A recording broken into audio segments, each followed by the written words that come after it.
আসসালামু আলাইকুম সুপ্রিয় দর্শক বন্ধুরা, 9G টিস্যু কালচারের কলার চারা আমাদের কাছে পর্যাপ্ত পরিমাণে আছে। দর্শক বন্ধুরা, আপনাদেরকে আমি আজকে নতুন একটি জিনিস দেখাবো।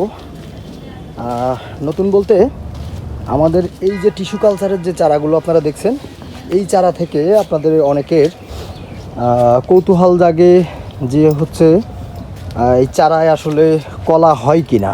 দর্শক বন্ধুরা, আমরা যখন এই টিস্যু কালচারের কলাটি প্রথম নিয়ে আসছিলাম, তখন পরীক্ষামূলকভাবে আমাদের নার্সারিতে আমরা একটি টিস্যু কালচারের কলার চারা রোপণ করেছিলাম।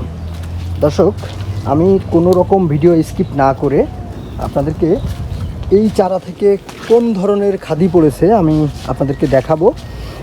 তারপর যদি আপনাদের ভালো লাগে, অবশ্যই আমাদের থেকে কিন্তু এই টিস্যু কালচারের কলার চারা অর্ডার করতে পারেন আমাদের স্ক্রিনে দেওয়া নম্বরে। দর্শক, কথা না বলে আমরা কোনো রকম ভিডিও স্কিপ না করে সরাসরি চলে যাব আমাদের সেই কলার চারার এখানে লাগানো আছে সেইখানটাতে। আপনারা ধৈর্য সহকারে ভিডিওটি দেখুন। দর্শক, কোনো রকম স্কিপ না করে আপনাদেরকে আমি আমাদের সেই কলার চারাটি দেখাচ্ছি। এই যে টিস্যু কালচারের 9G কলার চারা থেকে খাদি, এই যে আপনারা দেখতে পাচ্ছেন কত বড় খাদি পড়েছে। এই খাদিটা কিন্তু আরও বড় হবে। দর্শক, এটাই আমাদের সেই টিস্যু কালচারের 9G কলা গাছ।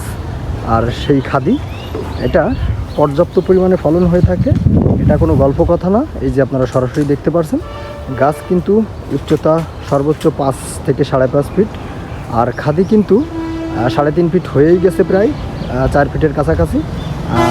আমি আশা করছি যে আরও 1 ফিট নিচে লাভবে। আপনাদেরকে পুরো ভিডিও দেখালাম স্কিপ না করে।